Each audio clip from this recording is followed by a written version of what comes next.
स्वार्थ, एक होता है परमार्थ। जिनको स्वार्थ हासिल करना होता है वो दुनिया में रमते हैं, उनमें जुड़ना, उन्हीं के अंदर अपने आप को टिकाना, उनकी सोच यहाँ तक सीमित है। और जिनको परमार्थ पाना होता है वो सत्संग तक अपने आप को पहुंचाते हैं। और चूंकि आज हम लोग यहाँ बैठे हैं तो कहीं ना कहीं परमार्थ की चाह सामने दिखती है और इसको नकार भी नहीं सकते। लेकिन एक चीज गौर करनी चाहिए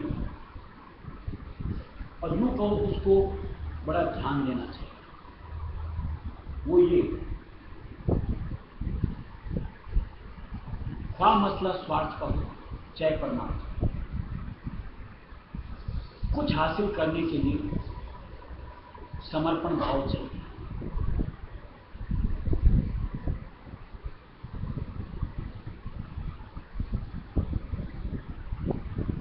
जब तक अंतर से कोई चीज के प्रति आप समर्पित नहीं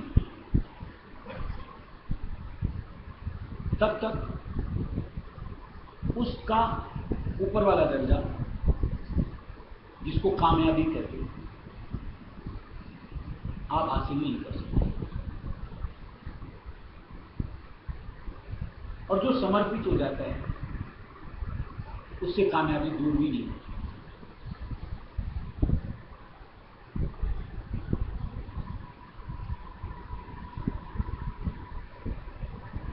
अब वो जो ऊपर के दर्जे की बात है, चाहे स्वार्थ का मसला हो चाहे परमार्थ, उसमें कई को छोटी छोटी बातें भी होती हैं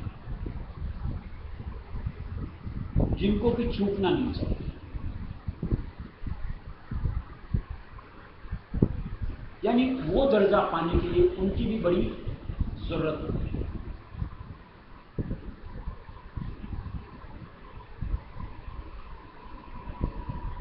आजकल का जो माहौल देखो, लोग बाग मसला अभी अपन स्वार्थ से जुड़े की बात करें तो लोग बाग मेहनत करना आराम तलब हो गए,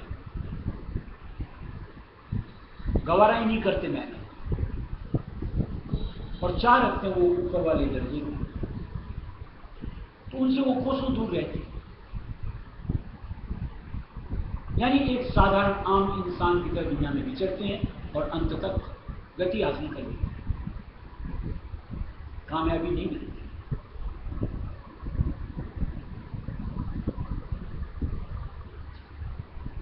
ऐसे ही हम जब परमार्थ की बात करते हैं, यहां भी वो छोटी छोटी बातें बड़ी मायने रखती हैं।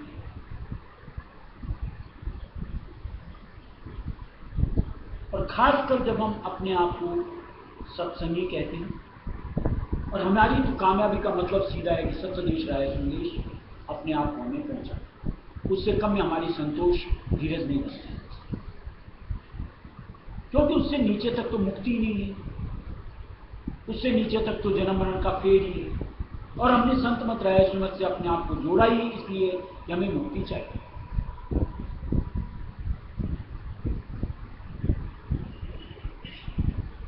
और वो छोटी छोटी जो बातें हैं जिसके लिए आज अपन आदि गुरु स्वामी जी महाराज की बात करें, उन्होंने क्या दिया है कि प्रथम सीढ़ी है गुरु भक्ति बिन काज न रखती।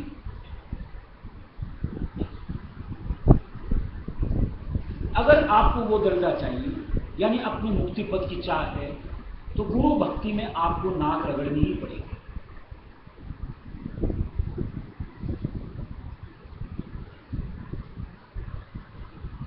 गुरु भक्ति को यानी उस ओहदे को पाने के लिए, गुरु भक्ति में अपने आप को रचने के लिए, समाने के लिए कहीं मन के संग से निकल करके मालिक के संग से जुड़ना, तो गुरु भक्ति आप कर पाओ। जब तक मन के हाथ के खिलौने बने रहो, आप गुरु भक्ति की काबिलियत रखते ही नहीं, क्यों? वहां मन की सोच चलती ही नहीं।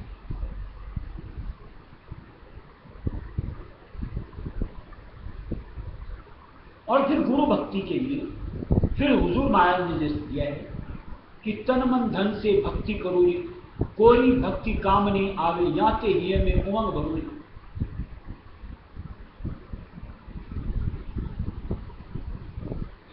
सबसे पहले तो ये जो संत मत राय सुनत में गुरु शब्द की व्याख्या दी गई कि वो हस्ती क्या है,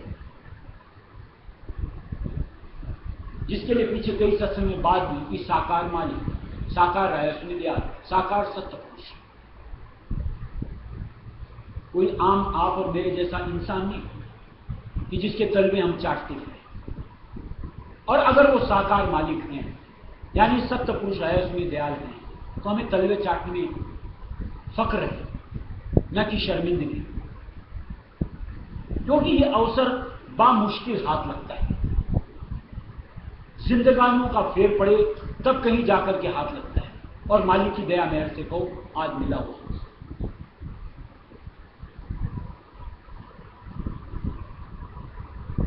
आज ये जो मालिक ने तन मन धन की भक्ति का ये यूं हमें समझौती दी, यानी जो बारीक बातें, हमारा जो बंधन, जिसकी वजह से हम जकड़े हुए, जिसकी वजह से हमें अपना निजगर दूर लगता है, उसका कारण सबब ये होते। जब तक इनको यानी तन को, मन को, धन को मालिक की सेवा में नहीं अर्पित किया जाएगा, यानी सर्वस्व उनके ऊपर न वारा जाएगा, तब तक इनसे हमारा छुटकारा नहीं होगा, यानी बंधन का अंग नहीं छूटेगा। और जब तक बंधन का अंग इनमें से नहीं निकलेगा, हम अपनी गति उस देश यानी कामयाबी के ऊपर वाले दर्जे तक कतई नहीं ले जा सकते।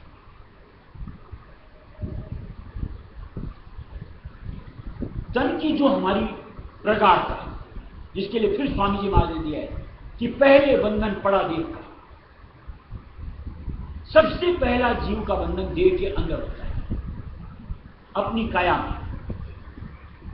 जरा सा कुछ होता है ओहरे आहरे चालू हो जाते हैं, बर्दाश्त नहीं कर सकता। कई बोलते हमको सर्दी गर्मी बर्दाश्त नहीं होती, कई बोलते हमको भूख प्यास बर्दाश्त नहीं होती, कई बोलते हैं कुछ। यानी आप ये विचित्रता देखो, हम माने सुरत यानी आत्मा, और देह माने ये किराए का मकान। ये जो सर्दी गर्मी कहो, भूख प्यास कहो, किसको लगती है? इस किराए के मकान।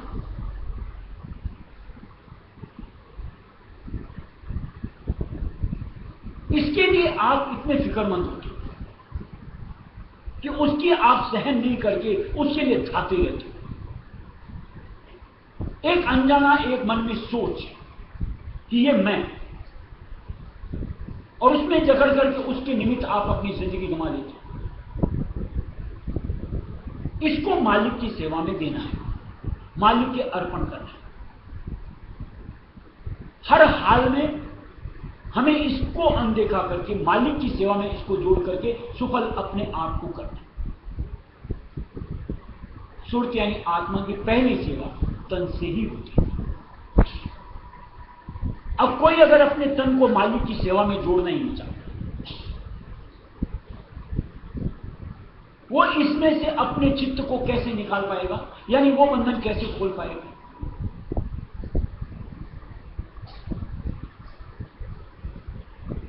जिसके लिए मालिक ने और दिया कि जड़ चेतन ग्रंथि बंधी, थोथा करे विचार, सुरत शब्द की राह को करे ना अंगीकार। ये जड़ के साथ चेतन में हमने जबरदस्ती एक बंधन मान लिया, और हमने ये धार लिया कि भाई इसको तो हृष्ट पुष्ट तरोताजा, यानी न जाने इसको किस किस तरीके से पालते पूछते हैं। दिन में 4 बार तो इसको आहार दो, दूध दो, फल दो, मेवे दो, नहीं जाने क्या क्या इसके लिए हम लोग तलब करते थे। जरा सा विचार करो, इसको इतना हृष्ट-पुष्ट तरोताजा करके आपने अपने लिए क्या पाया? सुबह की सत्संग में जैसे एक बात की थी, आलीशान मानो मकान बनाया या महल बना लिया, ऐसे इसको पोष करके चाहे आपने इसको कितना भी प्रफुल्लित कर लिया, इससे आपका क्या मसला हल हो?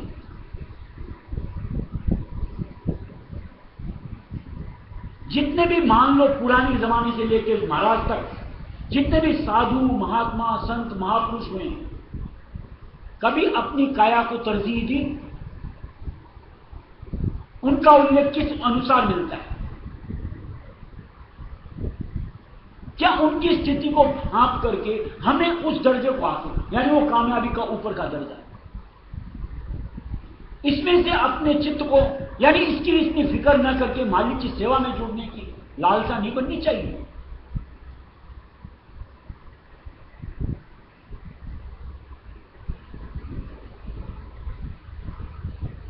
तन की सेवा किस अनुरूप बनती है? जिसके लिए मालिक ने सेवा की बानियां बनाई हुई, झाड़ू पोंछा, आज कोई भी सेवा जिस भी अनुरूप नीचे से, यानी मोरी धोने से लेकर के मालिक के चरण दबाने तक, भजन बंदगी करने तक, इसको इस्तेमाल में हमको लेना है और उसमें मैं पीछे नहीं आ सकता। इतनी मन के अंदर दृढ़ता करनी पड़ेगी, यानी इसको सर्वांग मालिक के समर्पण करना पड़ेगा। और जो ऐसी भावना नहीं कर सकता, मान लो उसका निस्तारा नहीं हो सकता। कोई बातों से अगर चाहते हैं कि संत मत राय सुमत की जो युक्ति कि उसके द्वारा मुक्ति नहीं मिल सकती, इससे साफ शब्दों में इसका बखान और नहीं। कई हमने से ऐसे होते बस यूं फैना फैन रहना पसंद करते हैं, जरा सी कमर भी नहीं झुकाना पसंद करते। उनके शरीर के प्रति आसक्तियां देखो कि जरा सा कुछ होता है बस ओहो आज तो भजन छूट गया, आज तो नाम छूट गया, आज तो ये छूट गया, और वही दुनिया का मसला सामने तुरंत कोई ला करके खड़ा कर दे, न जाने कहां उनकी बीमारियां काफूर हो जाए, बड़े आराम से चित्त से वहां रमते। क्या इस तरीके की स्थिति उनको स्वयं को आभास नहीं दिलाती कि हमारी चाहना उस ऊपर के दर्जे को पाने की है ही नहीं, यानी मुक्ति के निमित्त है ही नहीं?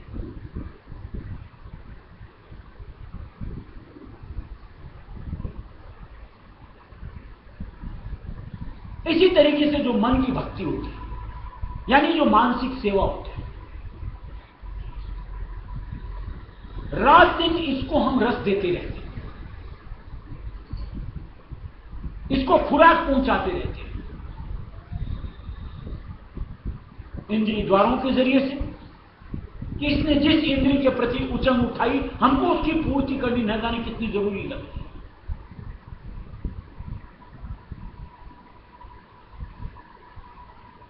मन की ख्वाहिशें एक के बाद एक उठती हैं और हमको लगता बस मेरा उद्देश्य यही जिंदगी जीने का। अरे यार सत्संगी हो, मन से खूंट नहीं छुड़ाओगे तो कभी आप अपने आप को नहीं पहचान पाओगे।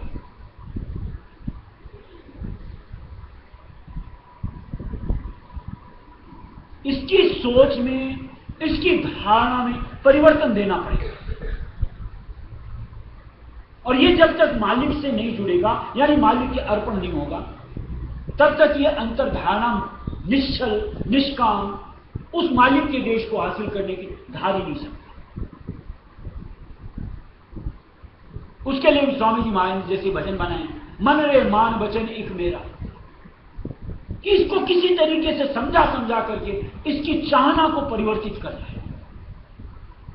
अभी ये जो नश्वर भोगों के लिए यूं को दलदल में धंसता रहता है, कहीं इसको मुकाम ऊपर की ख्वाहिश दिलाओ कि तेरी सोच इधर क्यों उधर की तरफ होनी चाहिए।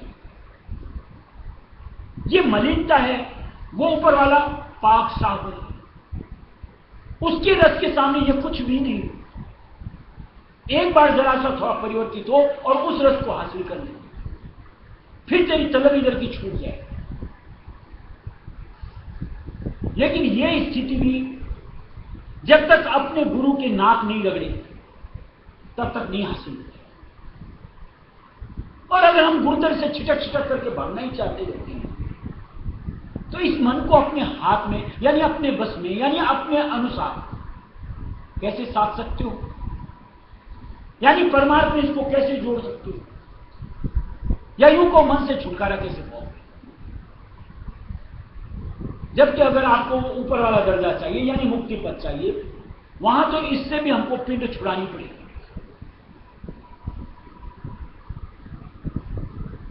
और यूं को सबसे प्रबल बंधन, स्थूल बंधन धन का। किसी के पास 2 रुपए हैं तो, और किसी के पास कितना है तो, इस तरीके से उसने अपने आप को जकड़ लेता है कि बस यही मैं हूं। उसी धारणा से जुड़ करके वहीं ठहर जाता है।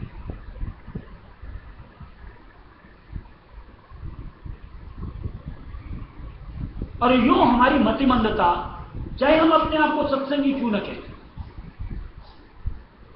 कि मालिक ने जो धन की सेवा सत्संग के जरिए से दी, हमारी मानसिकता किस अनुरूप कि हमें यह लगता है कि मालिक को धन क्यों देना चाहिए। उसके लिए भी स्वामी जी महाराज ने दिया है कि गुरु ने भूखा तेरे धन का, उन पे धन है भक्ति नाम का, पर तेरा उपकार करावे भूखे प्यासे को तरवावे, उनकी मेहर मुक्त तू पावे। क्या चाहते हो? मालिक की मेहर ही तो, वही तो एक वसीला है। करनी धर्मी हमसे बनती नहीं, और मेहर से भी अगर रीते रह गए तो निस्तारा कैसे कर पाओगे?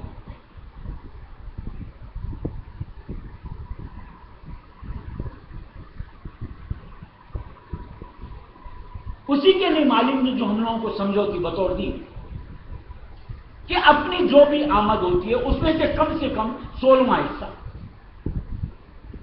अगर आप सहजता से निकालते हो तो 10वां हिस्सा जरूर निकालना चाहिए।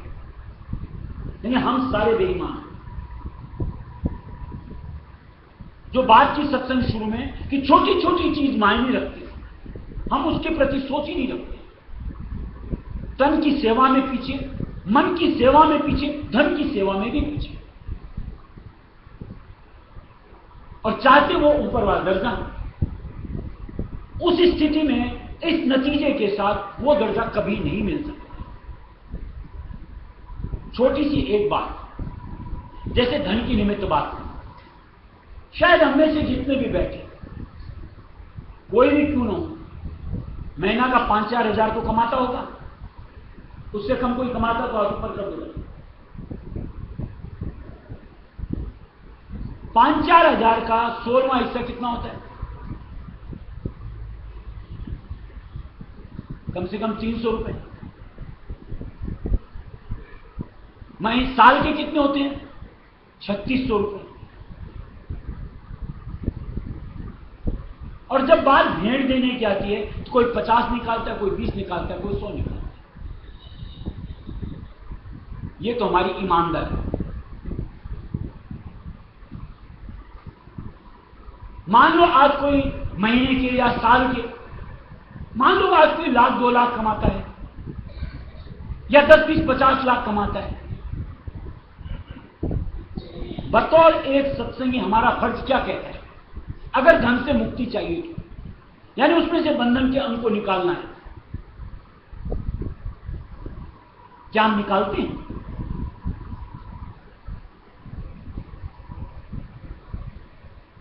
महाराज साफ साफ शब्दों में, आज अभी कैलाश नहीं है, पूछवा सकता था मैं कि 10वां हिस्सा निकाल दिया करो, चिंता फिक्र तुमसे दूर रहे, फिर तुमको चिंता नहीं करती। साफ शब्दों में महाराज का यूं डायरेक्ट कहा हुआ, और वो लोग निकालते भी थे।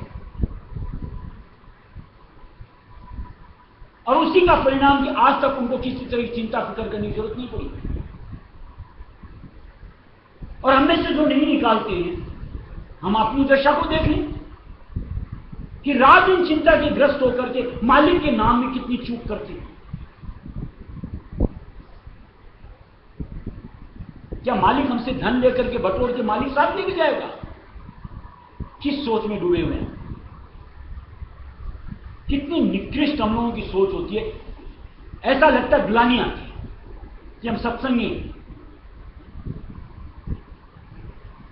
आज की तारीख में मान लो किसी के पास 10 लाख, 20 लाख, 50 लाख, 5 करोड़, 10 करोड़, 50 करोड़, जिसके पास जितनी भी संपत्ति, दिल पे हाथ रख के कहो, चाहे मैं हूं चाहे कोई आप हो, क्या 10वां हिस्सा उसका हमने मालिक के नाम लगाया? नहीं लगाया तो धन से आजादी कैसे पाओगे? यानी वहां जो बंधन का खूंटा गड़ा हुआ है वहां से छुटकारा कैसे पाओगे? इसलिए देख लो नहीं पाती। पीछे एक सत्संग में भी बात हुई थी, जैसे औरतों की निस्बत कि आज घर गृहस्थ चलाने के लिए इनको मान लो हाथ में 2000, 4000, 5000, 10,000, 20,000, 50,000 जो भी मिलता है, उसमें से आराम से 10वां हिस्सा निकालो। अगर 2000 में घर चल सकता है तो 10वां हिस्सा 200 निकाल के 1800 में भी घर चलेगा। ऐसा नहीं कि 1800 में फिर घर कैसे चलेगा? अगर हमको उस अंग से अपना छुटकारा चाहिए, यानी छोटी छोटी बात, एक मकान बनाते हो, इसमें छोटी छोटी चीजों की अगर आप समझ नहीं रखते, क्या इमारत आपकी खड़ी हो सकती है? या खड़ी भी होगी तो क्या टिकी रह सकती है? अरे यार, हम तो वो इमारत बनाना चाहते हैं 18 मंजिलें, और ये छोटी छोटी चीजों को यूं नजरअंदाज करते रहते हैं। न तन का पता, न मन का पता, न धन का पता।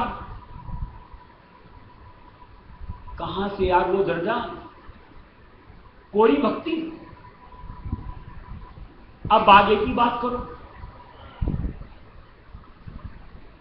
कि जो मालिक ने हमको नाम, जिसको कि दान, जिसको कि बीज मंत्र गाया, किस लिए? कि ये एक नाम तुमको इस नश्वर जग से निकाल करके उस ऊपर के मुकाम तक पहुंचाएगा। इसके साथ अपने आप को कितना जोड़ते हो? इससे किसका भला होना है? ये जो दिन भर 24 घंटे का होता है, कितनी मर्तबा उस नाम के जरिए से अपने आप को मालिक के करीब लाते हो?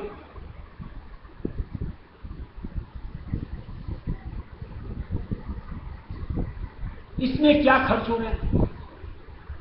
धन में तो मान लो हमको लगता है मेरा कमाया हुआ,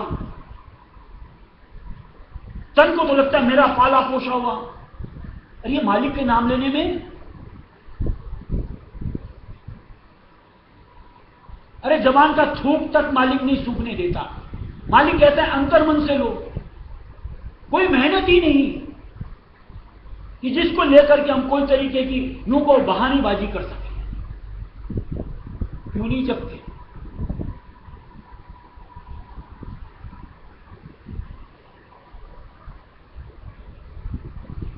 आज जो रामायण आपने सुनी होगी या टीवी के अंदर देखी होगी, क्या दिया हुआ है कि एक एक बानर से ना एक एक पत्थर उठा के हे राम, समुद्र में बहती थी, बोलते ब्रिज बन गया। वो तो हमने देखा नहीं, खाली किस्सा समझते हैं। लेकिन हमें यहां से वहां तक पहुंचने के लिए ब्रिज तो बनानी पड़ेगी, और वो मालिक के निज नाम के अलावा दूसरी कौन सी जुगत है कि जिससे आप यहां से वहां अपने आप को पहुंचा पाओगे? ऐसे ही जब देखो तब हम उसी में कमी करते हैं। अनर्गल दुनिया की बातें बकवास जितनी करवा लो, जितने घंटे करवा लो, लेकिन मालिक का नाम चूक ही चूक, लिया ही नहीं जाता। कैसे वो ऊपर का दर्जा मिलेगा?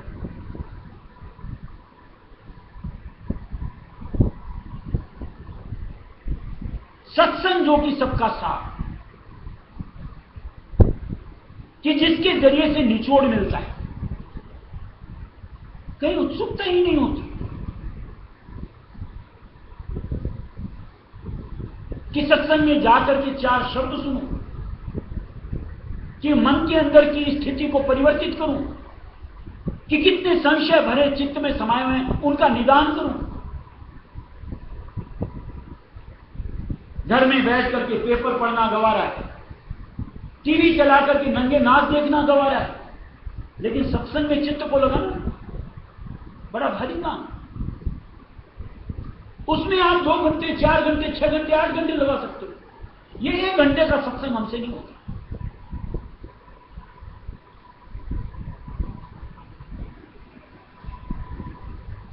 क्या ये दशा हमको उस ऊपर के मुकाम तक पहुंचाने के लिए सही है? क्या सोचते हैं हम? इतने आराम तलबी के साथ जिंदगी जी करके हम ऐसे उठेंगे और सीधे वहां पहुंच जाएंगे। जब आपने कोई जरिया ही नहीं बनाया, कोई वसीला ही नहीं बनाया, तो जहां हो वहीं पाओगे अपने आप को। झूठी कल्पना साकार रूप नहीं ले सकती, उसके लिए कहीं हमको पहल करनी पड़ती है।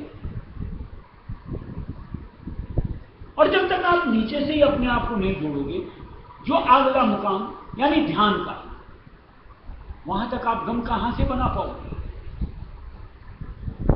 देख लो, कहीं मन में ख्वाहिश ही नहीं होती कि चलो आंख बंद करके बैठे रहे मालिक से जुड़ने का प्रयत्न करते हैं। और कभी कभार मान लो अगर बनता भी है तो मैंने आंख बंद कर दी, जो आज तक किया, मन को जिधर रमाया, जिसकी कल्पना करी, वही ख्याल आनी शुरू होती है। कहां मालिक का नाम अलग ही रह जाता है। आखिर ये दशा जो हम अपनी पाते हैं, क्या संत मत के उसूल के अनुसार, या यूं को संत मत से जुड़ने के बाद हमें अपने लिए उचित लगती है? कि जहां किसी बंधन से नहीं निकले, कि जहां हमने अपने आप को मालिक के समर्पण नहीं किया, कि जहां छोटी छोटी चीजों के जरिए कड़ी नहीं बनाई, कैसे मसला सुलझेगा? और इसीलिए दिया हुआ है, बातों मुक्ति न होएगी, छोड़ो चतुराई। बातों से मुक्ति नहीं होती। ये चतुराई भरी बातें और के लिए छोड़ दो। ये आज तक दुनिया को लुभाने के लिए, फंसाने के लिए थी।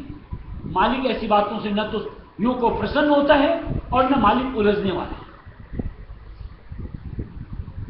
यहां तो अंतर्गत तक की उनके पास सारी खबर होती है कि हमारे अंदर क्या चल रहा है, क्या फुदक रहा है।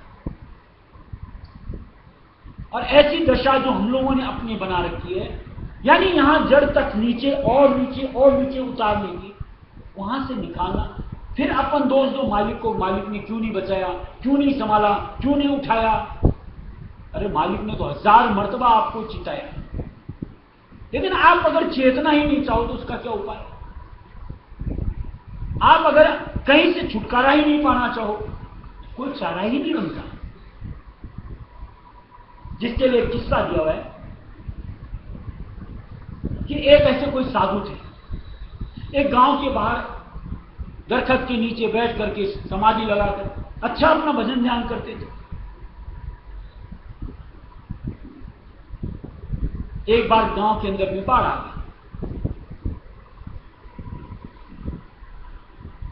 गांव वाले निकल के गांव से दूसरे ठिकाने पे निकल गए। देखा साधु महाराज जी को वहां बैठे, बोले बाबा जी बाढ़ आ गई, चलो यहां से निकल चलो, बह जाओगे कहीं। नहीं, मुझे तो मेरा भगवान बचाएगा।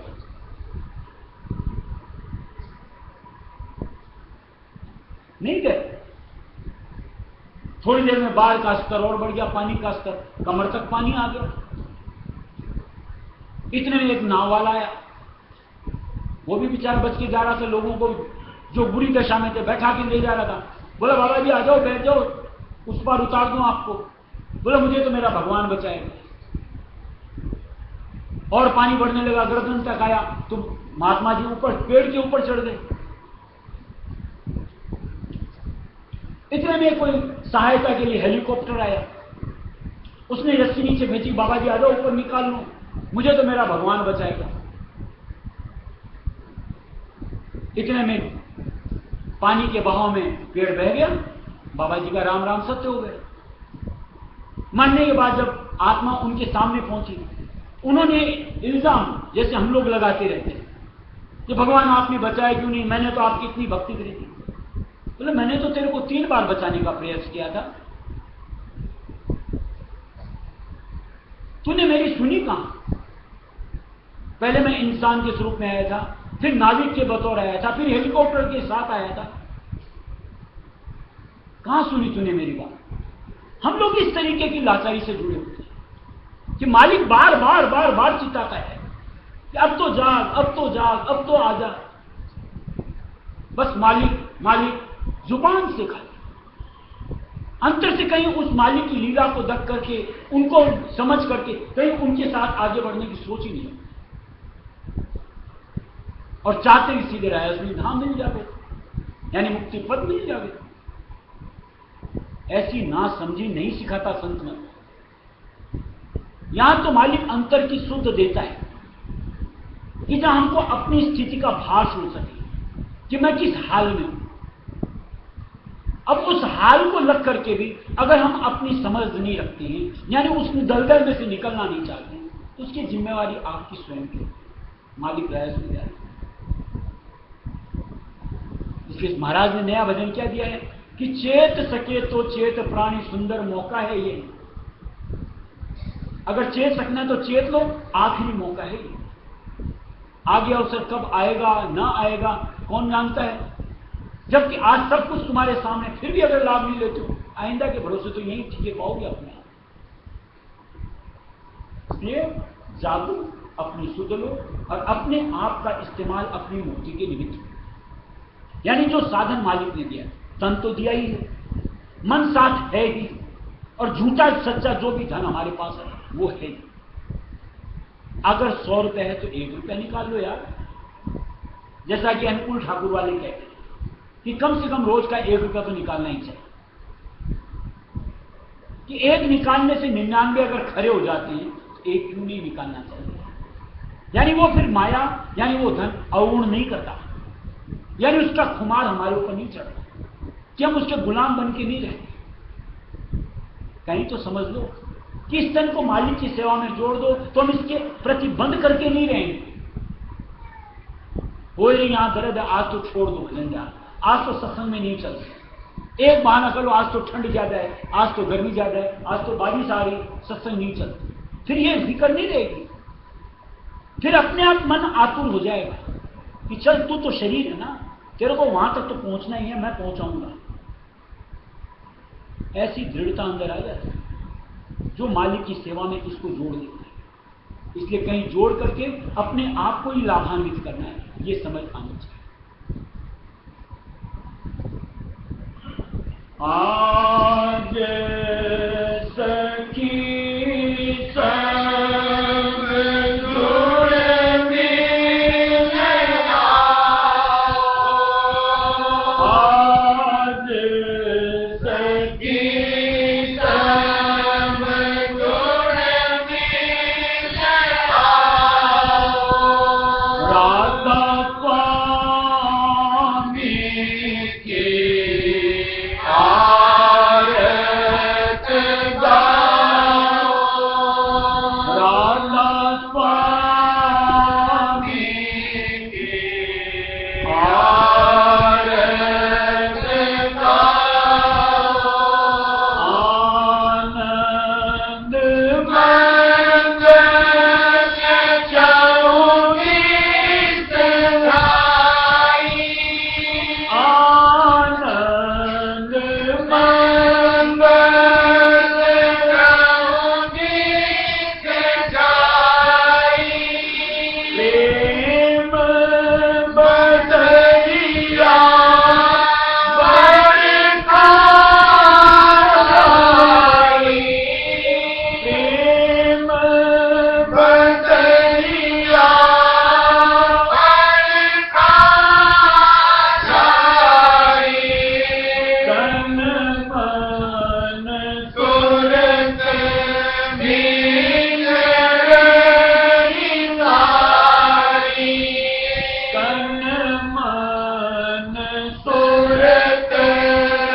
विलास अनेक दिखाई, नीच प्रीत प्रतीत बढ़ाई, नीच प्रीत प्रतीत बढ़ाई, दया राधा स्वामी की परखी, दया राधा स्वामी की परखी, ऊपर चढ़ जागी सात खिड़की, ऊपर चढ़ जागी सात खिड़की, सात लोक का द्वारा सोई, सात लोक का द्वारा सोई, मोरनी धुन सोन सूरत समोई, मोरनी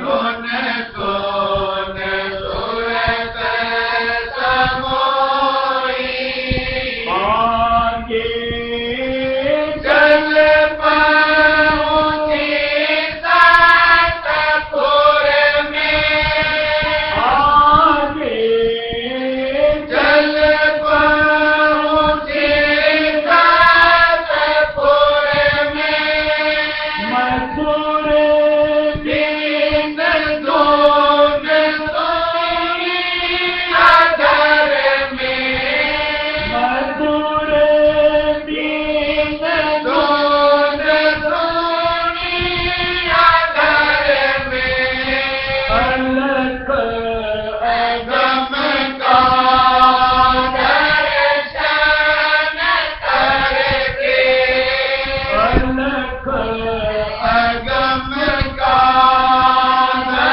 दर्शन करके, राधा स्वामी चरण जाए कर परसे, राधा स्वामी चरण जाए कर परसे, मन से आरत धारी,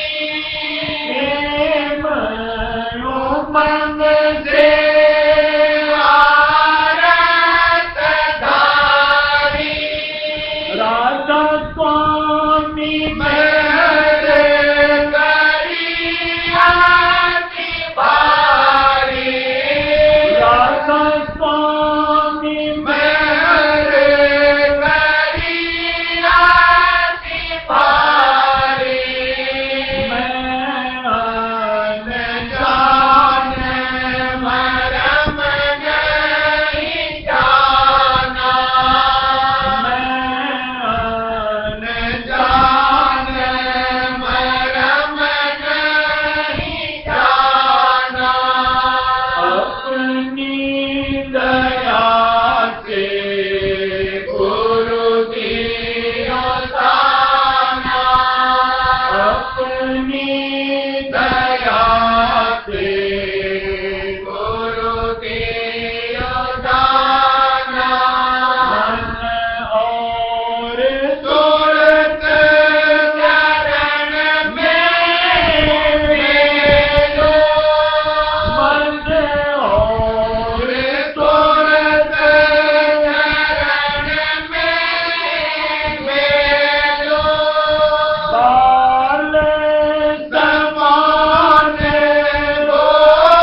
जैसे आज कई तो किस्से कहानी और कई अपने आंखों देखी जाती है। कहीं तो हमको अपने आप को यकीन दिलाना चाहिए, यानी समझ बढ़ानी चाहिए। जैसे दिया हुआ है धर्मीदास जी की, कबीर साहब ने कहा कि फूंक फांक किया, तो दिया हुआ 14 दिन में 800 साल पहले 14 करोड़ की माया को फूंक के कबीर साहब की शरण में आ गए। कौन सा दर्जा मिला उस माया के एवज में?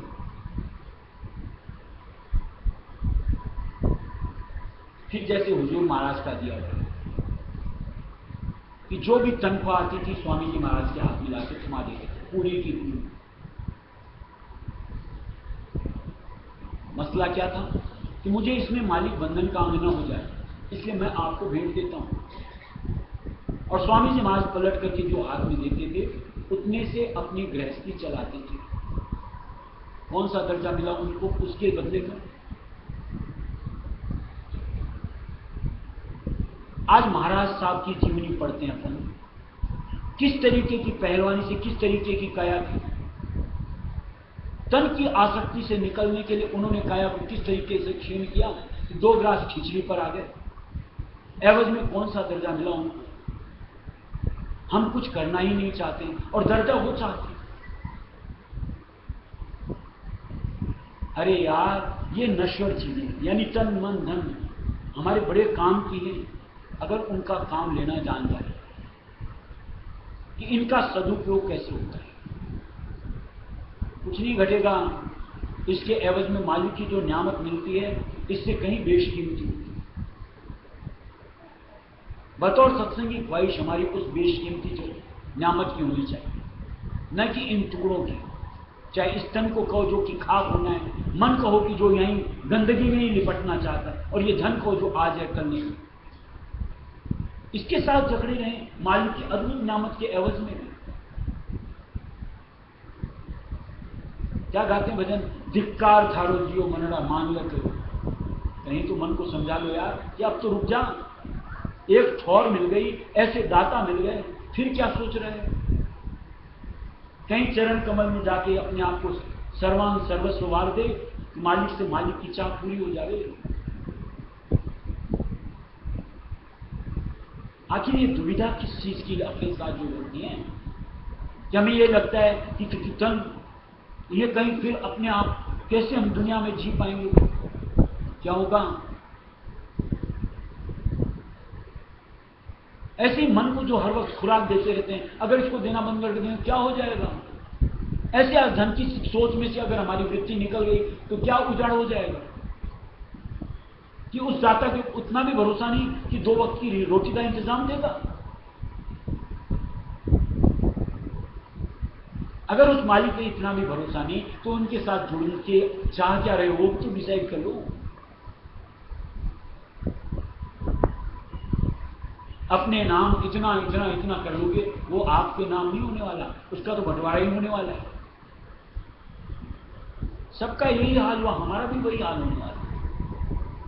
कहीं ये कमाई कर लें मालिक की नाम की तो इसका न तो कोई बंटवारा होगा और इसके ऊपर सिर्फ और सिर्फ हमारा आधिपत्य होगा। इतनी भी समझ हमने नहीं कि जितने सत्संगी गए जिन्होंने मालिक के अर्पण अपने आप को किया, कि उनके हाल को देख करके कहीं हम भी ऐसी अनुभूति लाएं कि मुझे भी इसी हाल में जाना है कि बस मालिक की गोद मिले और हंसते हंसते चला गया। और कहीं अगर इनमें जकड़े रह गए यानी तन में मन में धन में, तो घसीट घसीट के काल ले जाएगा, वो छोड़ने वाला नहीं। कितनी दुर्दशा होगी। कहीं उस समय का तो भय खा लो, कहीं धारणा परिवर्तित कर लो कि मन की उमंग मन की तरंग सिर्फ मालिक के लिए, अपने लिए और किसी के लिए नहीं, इन जड़ के साथ। तब भी जाकर के चित्त मालिक के नाम में जुड़ेगा, वहां रस पाएगा और वहां अपना ठिकाना बन जाएगा।